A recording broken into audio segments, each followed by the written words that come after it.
Oh, are we live right now? Oh my goodness, folks. My God. We made it. We made it. Hopefully we made it. Let's not say that yet. Somebody's probably going to fucking know that I said that. People, it's the MCA ringside. I was going to say midnight chat. It's the MCA ringside hangout where you guys hang out with us at ringside and we fuck up our show within 5 seconds. But thank you very much for joining my boy, Mr. Trey Cooper. Oh, wait, it's Hoping Day. I keep forgetting about Hoping Day. I'm sorry, sir. That's why I've been quiet the whole time. Absolutely. No, people, yes, it's Happy Hoping Day. Hopefully you guys got some, well, shit, I just dropped my phone on my desk. Let me just put that down. Goddamn. But yeah, people know it's Happy Hoping Day. And actually, God, I'm so happy because Mojo Bear, the guy who's actually one of the moderators from Children of the Toast, is actually watching this. Thank you very much. And I'm glad that we're actually streaming right now, that you can actually watch us. And everything worked out fine. Maybe I don't have to do a non-live show in the next couple of fucking weeks. But then again, I mean, I say that and something will probably go wrong with this. But Trey... Did we ever figure out the madness that partook last week when we were trying to do our show? Man, honestly, I thought we did because I talked to the people from XSplit, and they said that basically what the issue was is they did an update that YouTube did not enjoy particularly. So when they did this update, everything was supposed to change within a day. Well, then it got worse on all of our channels where no XSplit person was able to even use YouTube. So I actually can't even stream to YouTube. I'm actually, right now, currently, I'm not even streaming to YouTube. I'm doing it to an RTMP streaming site, and that is a filter between me and YouTube. So I'm not even actually streaming towards YouTube. It's crazy. Bruh, so basically, we're streaming through a fucking condom. Basically, yeah. Like, right now, we're a condom within a condom, actually, because XSplit's a condom in itself. Wow. Yeah, pretty crazy shit. You know, remember back in the day where you had to have those filters with the wall with the DSL? Like, that's what we are right now. We're like two of those back to back.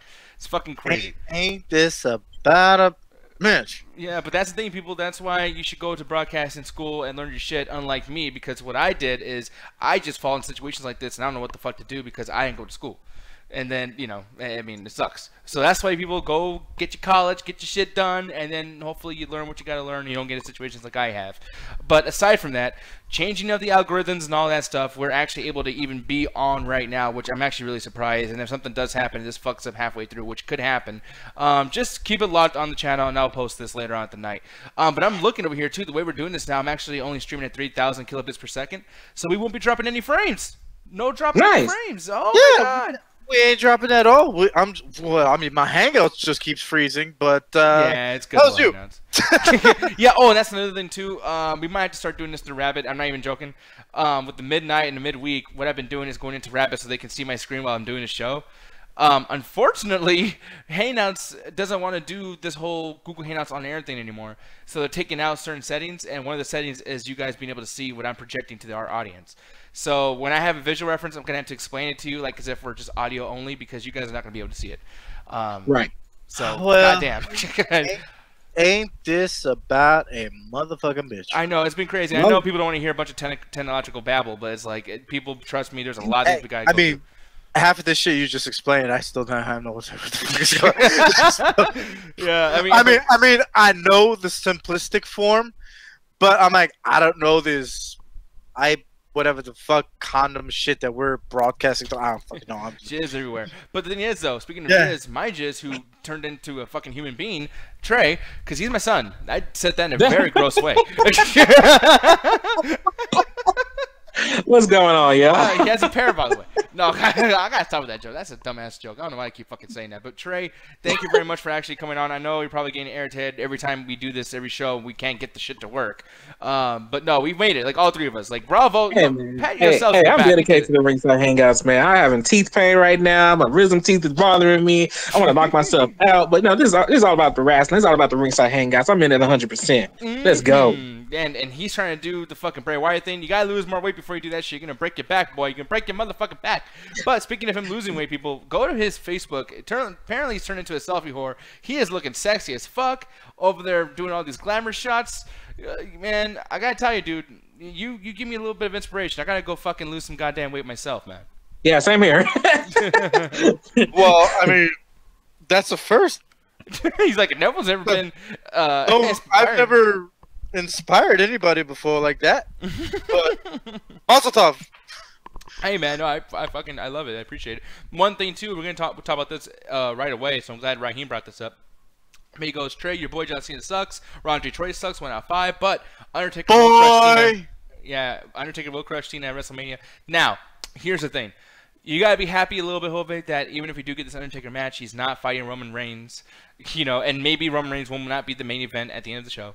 See, I've been against this shit from day one. He was. Yeah, he was. Yeah. But Cena fucking sold me on a match that may not happen, man. Okay, can we not stop saying no? You shut the fuck up, kid. The only reason why I say that shit is because I was like, "Ooh, Taker, I give you permission to come back." You do Matt Hardy? I was like, "Ooh, man!" I was like, "Taker, I give you permission to come back and whoop his ass right now, man." I was like, "You ain't gonna let." As soon as this fool brought up posting workout videos on his wife's Instagram, I was like, "That's it, done." I was like, "Get his ass right now." Man, okay, like, Hobie.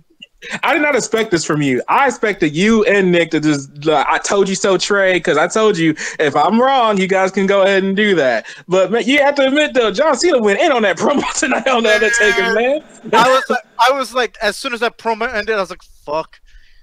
I was like, I didn't want it. And then I texted my buddy. I was like, fuck. Now, before you continue on, I want to show the chat really quick. Rojo Bear is saying he doesn't want to take it to the wrestler. He wants a send-off that was perfect last year. And I don't think that was a perfect send-off because that's the thing that really bothered me the fuck out of, like, and I keep saying this all the time, I'm not trying to, like, hammer in this joke, but he basically Mr. Roger neighborhood the fucking ring. Like, just changing his clothes for no fucking reason, like it was a goddamn closet. And it's like, look, I get when you're a big fan and you love The Undertaker so much and he's so iconic to you, that means something. But I'm thinking about the people that you want to, like, show other people. I'm thinking about moments that, you know, will be talked about on ESPN or by any kind of bystander. It was a man taking off his clothes in the middle of the ring. Why does that signal that he's going to retire so much? I can't believe that one day we're going to end up thinking that Undertaker, or there's going to be a day where Undertaker does retire and he might not say that he's gone.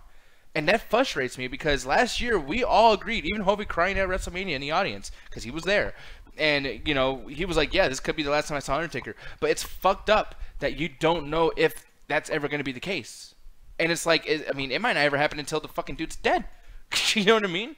Well, I mean, the big things about Taker and doing what he did at Mania last year was the fact that it really, like, and then I started thinking about it. I was like, wait a minute, did he really retire or was he just handing over his yard? Yeah, you know, that's another thing that I thought of, but it took me a while to think about that. But the one thing that always gets back to me is the fact that he went up and embraced his wife. And he's never done that as the fucking dead man. He's never done that in character. I'm like, what the fuck? So it's like, when you see him go next to Michelle McCool and hug her and give her a kiss, I was like, yo, this shit's like for fucking real. Like, this is it. You know, it can like come down to something where, you know, sometimes I remember I was there at WrestleMania 26 and he like was, you know, walking around kind of like, you know what I mean? Like he kind of gave some fans a little bit of like love, and same with Shawn Michaels when he left. The broadcast ended when Shawn Michaels was still in the ring for WrestleMania that year in 2010. And I'm thinking like maybe Undertaker, knowing that it was the last match of the night and they went on for quite a while, maybe Undertaker didn't even know that it was over. You know what I mean? Like he probably thought that the broadcast was gone, and that's why he went to go kiss his wife. That might not even be something that he knew. Well, no. Because I honestly feel like they were telling him. Well, they told him that, you know, if this is what you're going to do, you're going to be going on.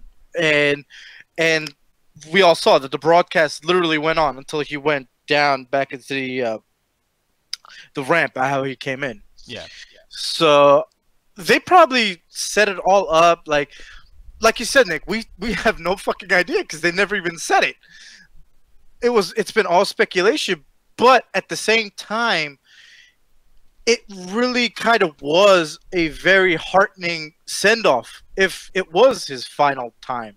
You know, if it was his final match of all time. You know, like, you know, granted it wasn't against who we all wanted, but I mean, when it was all said and done, if it was his last match and that's how he went out, like, you know, putting down his dead man clothing and everything and walked out, I was not okay with it, but I was okay with it. You know what I mean? Yeah, it makes sense. And, you know, Trey, I'm going to ask you really quick, too, man, because the big thing I really want to give the spotlight to in this conversation is Trey, because of the fact that It's John his boy. Cena, It's his boy versus my boy.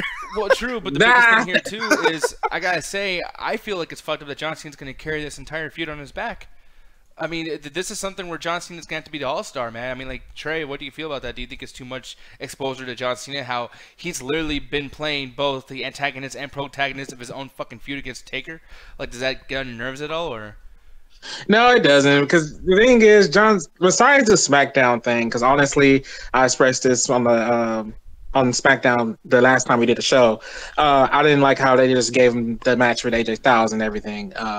And then him being in a title match last night at Fastlane. I didn't really like that. But everything else has been pretty booked well for Cena. This whole thing tonight was a perfect example of using what The Undertaker did at WrestleMania last year and making him look like a quitter. And I like that. Like, it was done really well. I don't know. I'm sorry, Hovick. That's what he pretty much called it. Because he brought up a good point, man. Because John Cena lost against Roman Reigns, and he's been wrestling still to this day. Right, you don't get it. I'm actually agreeing with John Cena. Yeah. That's the thing that's frustrating. But like that's the thing that bothers me too. Is like, okay, so now he just negated that the way anyone with common sense would have negated that. But then, you know, he's negating the fact that Undertaker's a big badass too. So now the story that they're telling is an anti-story. And that's the thing that's kind of frustrating here, is the fact that, like, for one, the only reason why you want to fight this guy, the only story that we have here is the fact that you really just want to have a match at WrestleMania, which is bad in itself. And another big thing that I really cannot stand is the fact that, yeah, it's like, oh, the Undertaker's a big badass, it's so scary, he's going to come back, and he's such a great legend. Meanwhile, I'm going to come over here and basically call out Mark Calloway, because that's essentially what he's doing. That's pretty much what he fucking did. He didn't even call out the Undertaker. He called out Mark Calloway. I was like, bruh. Yeah, that's why I was like, if they were gonna do Cena versus Taker, I was like, I want that motherfucker to come back as the American badass. I was about to say that's why that's what I want, and it not to needs mention to happen that way. Not to mention they announced that Kid Rock's gonna go into the Hall of Fame. And he played the American Badass on. Perfect fucking timing, yo! Come out the fucking American Badass, bring out the fucking bike. I'm like, this is the Taker return I would love. No, and the biggest thing is, too, is they didn't have the rights to American Badass this whole time. I don't know if you knew this, but they didn't. They just bought the rights back because he played it tonight. Yeah. So there's a reason why they're buying the rights. It's not just because of fucking Kid Rock. There's a reason why they're buying the rights back. So, just saying, you know... Yo, you know what Vince, come on! No, you know what big thing is, too? They made sure to zoom in on a sign that says, "Are you scared?" I guarantee they're going to turn you into that... They're going to turn it into a hashtag for Twitter. Are you scared? Undertaker returns next week. Like, I guarantee you. No, fuck that. A Judgment Day 2000 return. Just imagine. Yeah, no, it'd be fucking great. At WrestleMania. He just shows up. Everybody thinking it's a dead man. And just go, bong. Are you scared? He's here. Yeah. And then Nicolas Cage comes out and he's Ghost Rider. It's like, fuck! No. You know what? I'll still take that. Really quick, but the thing is with Cena though, it's just like he had it tonight. Everything worked out perfectly for him. It just, you brought up a good point, Nick, because it's kind of like, okay, so if Undertaker doesn't respond back, what's going to happen? Because right now Roman Reigns is kind of doing that as well, where he's blurring the lines of fiction and nonfiction in this storyline. I don't know if Cena's going to do this exact same thing. I mean, essentially, he already started it. He already put the seeds in there. It's going to be weird to see how it's going to happen next week as well for Cena to continue that. Yeah, and over here in the YouTube chat really quick, I just want to show this. BBM saying he wanted Undertaker to face John Cena back in WrestleMania 23, which would have made sense. And he also said that Shawn Michaels John Cena was a great match, so it's okay. But at the same time, like, yeah, I completely agree with you, BBM. And he said the rematch on Raw was a lot better than the Mania match that him and Shawn Michaels had. Also agree with that big time. And, yeah, like, Raheem wants to ask a question. I know you're about to say something, Hovig, so not only say what you're going to say, but then answer this question. But Undertaker in Dallas next week, do you see that being the case? Do you think Undertaker's going to show up without announcements? I mean, Dallas is not too far away from where he lives. Exactly. And what were you going to say, too, before I interrupted you? Shit, what was I going to say? I'm sorry. I remember. The one thing I don't want that this whole let's say Taker does come back. The one thing I don't want this feud to happen is to be identical to how the fucking feud was between, well, not even the feud, but how the build up between Bray Wyatt and The Undertaker was for WrestleMania 31. Oh yeah. Because it almost seems like it will be the exact same way. I just don't want it to be that way because recycled shit. But because don't forget, the year before that, he lost to Lesnar in New Orleans. So, and then it took Bray Wyatt to bring back fucking Taker. And now, last year, Taker lost to Roman Reigns. Now we don't want Cena to bring back Taker just like the same way he did. You know what I mean? Yeah. And I mean, it was an alright feud. I mean, it was cool, and it made sense for these two characters to wrestle and everything. But it did get to a point, though, where it was like, okay, like, the novelty is wearing off as soon as these guys get in the same ring together just for a second.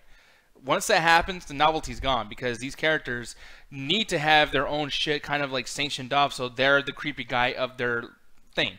If they both have the same gimmick, they're going to cancel each other out. John Cena's not the case, though. John Cena can always have, holy shit, Undertaker's a dead man, and I'm just a normal fucking guy, the underdog. You know, they love the underdog story we've seen. I never really looked at Bray Wyatt and the Undertaker as like the same type of gimmick, because the Undertaker to me is more like Grim Reaper, and Bray Wyatt is more like Leatherface. You know, true. It's like Freddy versus Hellraiser or something. That's like exactly. It's like Freddy versus Hellraiser. And I don't know who the fuck Freddy would be in this case, but but like I said, this is a match I did not want, but fucking Cena sold me. Yeah, he sold me too, and I know we've been on this topic for a long time. We're gonna move on and everything, but I will say that like this is a problem because I consider this bad. I had a fun time with the promo. I thought it was a great John Cena promo, and whatever. But it's like the problem I have with it, the same problem I'm gonna have with this next topic, and this will be fast. But Roman Reigns pulling in all the work yet again. I'm sick of these old dudes not showing up to fucking work, and the fact that. I don't think they're not showing up. I think Vince is saying stay home. No, I know that's the truth. No, you're right. Like, tonight was fake. Tonight, Lesnar didn't no-show. But the thing is the fact that now Vince, because it's a storyline, he's really comfortable at saying Lesnar's going to show up next week. He's done that 3 times in a row now. He does that over and over and over again. He doesn't show up. Now it's okay to not to literally that's false advertising. Literally, like the definition of false advertising. Technically, people there that went to the show could get their money back tonight. No, because it went well into the story. Because think of it this way: right now they're trying to get Roman over as fuck, and it's starting to work. Slightly small. Well, it's not gonna work, but at the same time, it's like, you know what? The people that it doesn't work for, not only do they get more bad Roman Reigns that they don't fucking like. I'm not saying it was bad. I loved Roman Reigns tonight.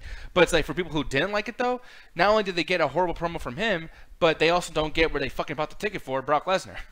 But then again, you know that for a fact that even if Brock Lesnar showed up, it ain't shit gonna happen tonight. You know they're fucking saving that meat, and you know that for a fact that, man. Fucking breaking kayfabe and see Shane McMahon in the back though. Yeah, that's like it literally felt almost unscripted and everything looked fucking improv. No, because you know what I was getting scared of? I was like, man, I bet they're gonna watch the fucking reign. It's gonna turn into a big promo. It didn't. And I was like, oh, that's brilliant how you did that. That was great how you literally like said, hey, I just gotta talk with him off camera. He's fucking suspended. I was like, that's how it would happen if this was real. I love it. I love it. I love it. But God damn it, you're playing it all in Roman Reigns. Why the fuck would you do that? Why is Finn Balor and Seth Rollins doing a fucking non-feud, this boring little fucking back and forth, when they should be fighting for the championship? Well, they are. Wait, what do you mean? Well, they have a triple threat match at WrestleMania. That shit ain't nothing. Like, I'm talking about the main title, because the main title sucks. That Universal Championship is fucking trash. Well, here's the thing. We all know that Brock's going to drop it to Roman, and once Roman takes it, we all know what's going to happen. One of the other guys are going to go. It's going to be up for grabs. No, true, but it's just, you know what I mean? It's just, for me, at this point, give Balor and Rollins their fucking match at WrestleMania and have a great fucking thing. I don't want to see Brock Lesnar and Roman Reigns. I'm already predicting it right now. That intercontinental triple threat match is going to be match of the night. They'll steal the fucking show. That's going to steal that show, boy. Oh, yeah. But, Trey, like, you, man, with the Roman Reigns thing, I mean, I know you probably didn't like it as much as I did. I don't know how you feel about Roman Reigns currently. But, yeah, like, any words about that, man? I feel the exact same way as I have been saying on these Raw shows. The fact it's hard for me to buy into this Roman character right now because I'm pretty sure after Mania, he's not going to be like this anymore. Because, like I said, Yeah. and what I've been saying, they're playing up to the Attitude Era confirmed fans because he's doing things I love different. that. Attitude Era confirmed.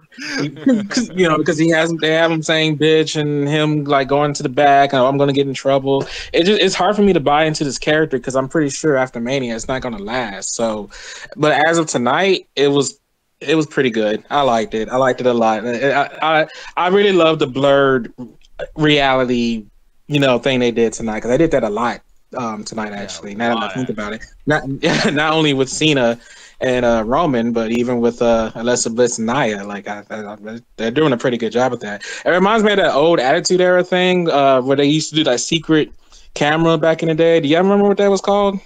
Oh, fucking JTV. Yeah, JTV. Yeah, it reminds me of JTV. Yeah, I was like, am I watching JTV right now? What? So yeah, but thumbs up for Roman. He did good tonight. Yeah, and the one thing I will say that because I agree with the Roman Reigns thing in the sense of that they're trying too hard to push him. I hate when it always has to go right back to fighting some type of authority.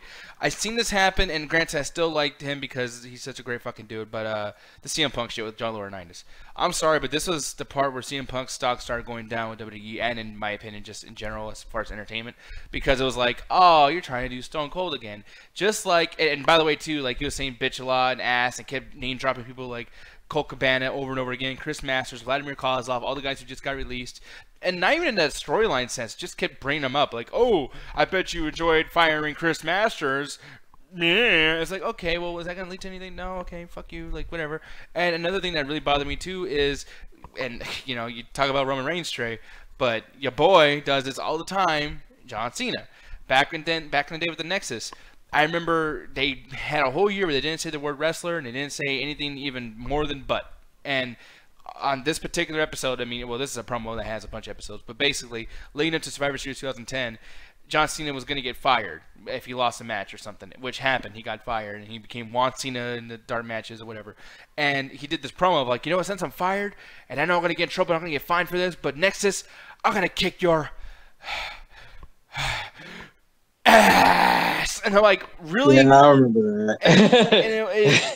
and like shit like that, and like the fans go, oh my god, ass! I can't believe he said ass. That's my butt. That's a doo-doo area. Oh my god, like Attitude Era confirmed. And yeah, like, so when you say you didn't like when Roman Reigns does this, man, you better be fucking not liking John Cena. No. Okay. We didn't do a show back then. If we did a show back then, I would tell you I hated that segment so much. I hated it because that's one of the. I have a lot of wrestling things that still play in my head where I'll be like, God dang it, why did they do that? And that's one of them. That's one of them. I hated that moment. The whole Nexus John Cena feud was so stupid and it was forced, and even that right there, I hated it too. So trust me, I did not like that at all. I mean, I might be a Cena mark, but I can tell when something's bullcrap, and that was a lot of bullcrap. Okay, well, I'm glad that we agree on that because I'm about to say, motherfucker, John Cena. Anytime I get Trey to admit that John Cena is not God, like I actually, you know what I think? I've been thinking about this a lot lately. I think John Cena was Shawn Michaels' tag team partner in that God match versus the McMahons. You just couldn't see him. I knew where that joke was going. It was great. 10 out of 10. It sounds like you said 10 out of 10. I'm pretty sure you meant 2 out of 10. Ruthless aggression confirmed. Oh god, dude, yeah, that's gonna start becoming a thing. Hipsters are gonna want ruthless aggression. I want Vito back, bro. He was the best. I like his balls. Bring back Heidenreich. Yeah, exactly. Shannon Moore. Anyways. Wow. Think of it. Ruthless aggression had some shitty wrestlers. Oh god damn, they did, sir. But the thing is, and now it's time to get into the shit they're really just gonna breeze right by. Hovig, I'm sorry. I know you want to look like this guy. I know you want to fucking probably. I know you're living vicariously because he's probably fucking Alexa Bliss. But ja boy, Braun Strowman. He's the man. It's in the streak of fucking turds. How? This is the 4th one in a row, bro. How? He's a comedy character, and he keeps doing the same shit. dude, like when they keep playing those flashbacks of him beating the fuck out of what's his fucking face, Elias, and Elias comes out and he's doing the neck thing, and I know that promo he did tonight with the neck thing. He's like, oh yeah, I'm not even gonna do my songs. I'm not gonna be at WrestleMania at some point. And Braun's like, oh, I want more, which is the same shit they did with Ryback, by the way. Braun's just a taller Ryback. It's the same fucking character. He basically fucking looks the same at this point. I mean, look at these two, or look at him at least. Think of Feed Me More. This motherfucker is him, and it's just like. You know, for one, it's doing the same shit. He's basically retracting all the fucking evolution he's gone through this year back to shit that he did 2 years ago when he was fighting against James Ellsworth. And he's going to be connected to Elias somehow. And that's going to be the WrestleMania match. This is going to be did you not see the main event? What, when he went out there and fucked everybody up? When he went out there and actually won a one-man tag team match opportunity at WrestleMania? Okay, well, that doesn't count. No, that counts. So what, you think he's going to be a tag team champion by himself? Come on, tell me that shit would be interesting as fuck. No, that is dumb as fuck, and it would kill the division. The division's already dead, bro. No, it's not. The Revival just came back. Fucking. And look how they've been sucking. Because writers suck. I mean, this is more of the writers sucking. This is not solving anything. You just turned a tag team fucking... You got a tag team division to be a single guy. Once again, people, this is a complaint I've had for the last 8 months. But math, 2 titles don't go on 1. But fucking I have a theory. I actually think that this is leading up to Braun teaming up with Big Show.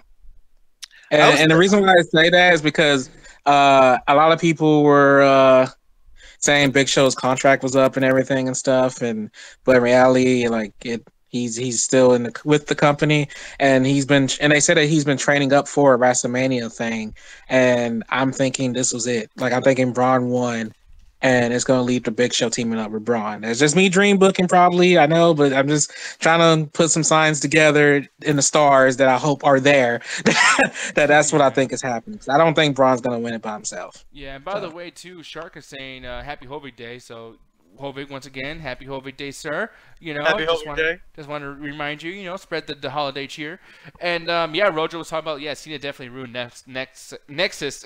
God damn, at SummerSlam. Thank God I'm not a phone salesman. I would have ruined that fucking deal. Oh, get the Google. Yeah, just get T-Mobile. Okay, so just get Samsung. Fucking A. But yeah, and then Rojo's saying this too. Like, yeah, Elias might be the mystery tag partner. That would be interesting. I mean, I don't know, but.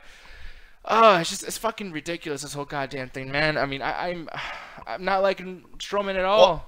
All I'm gonna say is they gonna catch these hands. Why wasn't he at the main event? Why is he not the main event at fucking WrestleMania? That's the dumbest fucking shit. Because Vince McMahon gets his just sucks Roman Reigns' dick. That's not Braun's fault.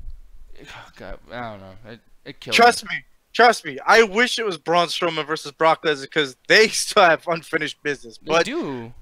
Roman Reigns needs to fucking main event for fucking 3-4 years in a goddamn row. Dude, like, imagine if they did a storyline that's so simple of, like, Braun saying, every person I see is Brock Lesnar. And then Brock Lesnar never shows up, and Braun just kills everybody until WrestleMania. There's your storyline. So fucking easy. You don't have to pay the big fucking claymation monster. And then like 95% of the roster is out on injury because Braun Strowman fucked them up. Exactly, but still, just do it, goddammit. The whole WrestleMania will be like the first ever 3-hour Iron Man match, WrestleMania Braun versus Brock. Fuck. Yeah, that's the one thing I'll make Hovig say, man. Fuck this ticket. I'm never buying another WrestleMania. No, fuck that. I'll be like, I'm glad I bought this shit because this is some ass whooping. But moving on to our main ratings, I'm gonna just give mine out right away. Writing wise, this show was fucking garbage beyond garbage, in the sense of, this whole thing with Asuka still showing up on Raw to tell her. By the yeah, like Trey said, she did a good promo. She did do a good promo. But for writing, fucking stupid. Why would you shit all over your Raw champion? Like, oh, I want a real woman to fight me. So fuck Raw and your title. Like, how is this Alundra Blazing your own show? You know what I mean? Like, this is just like when Deuce dropping the title in the fucking garbage. Like, Alexa Bliss was in Hell in a Cell, fucking the goddamn Elimination Chamber. I mean, she's been whooping ass. And you're just like, you know what? I'm going to the other brand because you ain't shit. So now whoever beats Alexa Bliss doesn't look that great. And plus, too, who's even going to fight her? I thought the storyline was Sasha versus Bayley. Bliss and Asuka made sense. Now we're not going to see that? What the fuck? God damn it. Now it's Bliss versus Nia Jax. Yeah. Oh, and another thing with the Nia Jax thing, the crybaby bullshit. Horrible writing. You got a fucking monster. She's the female Undertaker or Kane or whatever right now. And you're going to make her cry? And they did this with Karma too, right? Right when Karma left, they had her cry in the middle of the fucking ring. Like, well, that was kind of different because I think that was more like an internal emotional thing. I guess. Because she was pregnant at the time and she had to give everything up. Yeah, I guess, but... Yeah, that was the whole... But, I mean, if you think about it this way, I mean, this was also like a heartbreaking moment and like a enlightening moment for Nia Jax because she's been like, you know, been teaming up with Bliss for like the longest, and like she literally went through heartbreak and revenge in the matter of like fucking 3 seconds. True. Like she got heartbroken, and as soon as she took like one breath, she's like, "I'm gonna beat this bitch so fucking bad. I'm gonna break that fucking." Like I was like, I even said it to my buddy. I was like, "Yo, she's about to smell. Like she smelled what this bitch is about to cook." Because I was like, "Yo, The Rock's." I was like, her inner Rock just came out. And she's like, she's smelling that shit though. Yeah, I'm waiting for Nia Jax to appropriate the "just bring it" hand thing. You know, yeah. Just eat it. But so that would be amazing. No, but yeah, but like I said, the writing was bad in my opinion. There's a lot of things I won't get into, but entertainment-wise, the matches they're okay, and entertainment-wise, I gotta give super great points just for the fact that it felt realistic as fuck with Roman Reigns. And that John Cena promo, granted, I really hate he has to go to the fence. Hey guys, give me a piece. Let me drink a little bit of that cup, man. Man, to be honest, cheesy as fuck. That shit was funny. I don't know. That shit was bad. So like, yeah. With that said, it's a 2 out of 5 for me, but not like a wham 2 out of 5. 2 out of 5 in the sense of like, you know what, if you have DVR and want to skip through the shit, like watch the promos. I would actually recommend big time go rewatch those promos, people. If you missed it, check them out. It's great. Or look them up online. They're fucking awesome. But other than that, the Miz part, Miz is never bad. Tonight, that was bad. That was really bad. You know, and Miz is usually the best part of all these shows. He sucked tonight. But yeah, 2 out of 5 for me. Hovig, what about you, sir? Tonight, to me, gets like about a 3 out of 5. 3 out of 5. Okay. Yeah, some of the action was pretty bad. Like it was actually pretty good. The promos, they were on par. Like fucking Roman, the 2 motherfucking identical bitches, Roman and Cena. Yeah, fucking killed it with goddamn. Basically shut us up. Shit, and then wait until tomorrow when Cena shows up and says some stupid shit. But I thought it was fucking awkward for Cotton Candy to show up tonight from going to challenge Charlotte last night. I don't know. I call Asuka Cotton Candy now, but it was kind of weird for that to happen. And then that whole shit backstage between Alexa Bliss and what's her name, Mickie James.